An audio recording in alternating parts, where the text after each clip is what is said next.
We've seen our fair share of smartphones embracing machine learning, but Huawei's new Mate and Mate 10 Pro seem seriously committed to the cause. In fact, when we met with Huawei, they insisted on calling these things intelligent machines, not smartphones. We'll have to wait and see how the company's push for smarter phones plays out, but in the meantime, let's take a closer look at Huawei's work.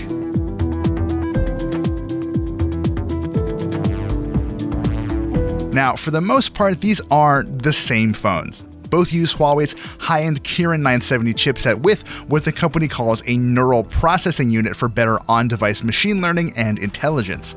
In fact, while Huawei hopes developers create apps specifically for the Kirin's NPU, it'll also play nice with apps created with TensorFlow Lite and Facebook's Caffe 2 frameworks in mind.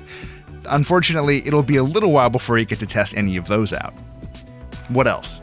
Both have handsome, curved, mostly glass bodies, and both run Android 8.0 Oreo with Huawei's updated EMUI 8 interface.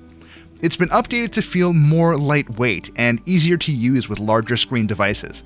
The most notable additions we noticed were the ability to split screen an app when a notification pops up while you're in a full screen mode, and a floating navigation key that acts like the gestures available on devices like the P10, so tap the dot once to go back, hold it to go home, and swipe it to view your recent apps. It's a neat touch, but it definitely takes some getting used to.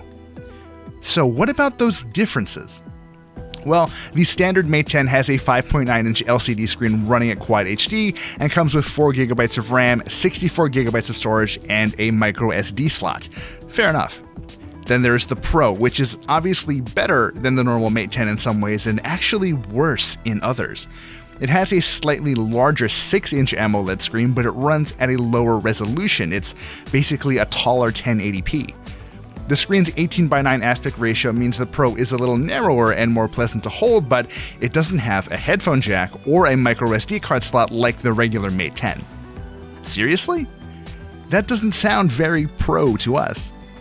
At least it packs 6GB of RAM and 256GB of storage, and I'm personally very pleased that it has a fingerprint sensor on the back instead of beneath the screen.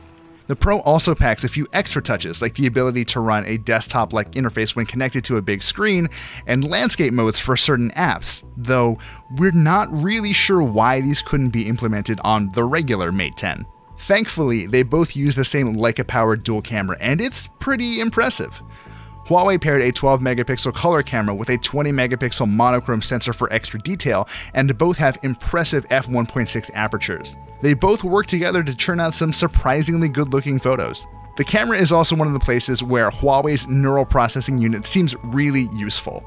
If you point the camera at some food, it'll figure out what it's looking at and tune the image quality to make your lunch look a little more impressive than usual.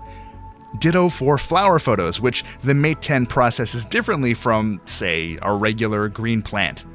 Not having to switch scene modes to suit what's in front of you seems awfully handy, and it worked pretty well during our hands-on time, but we'll have to see how well this works in the real world. Another bright spot for Huawei's machine learning chops came in the form of a customized version of Microsoft's Translate app, which yielded accurate Chinese to English translations almost instantly after taking a photo of the text.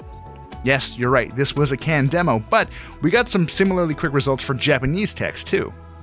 All told, the Mate 10 is shaping up to be a solid successor to a phone that we liked more than we thought we would. The Mate 10 Pro, on the other hand, well, we're not convinced it has enough going on to really earn that Pro title. Stick around for more, we'll be testing these things more thoroughly very soon.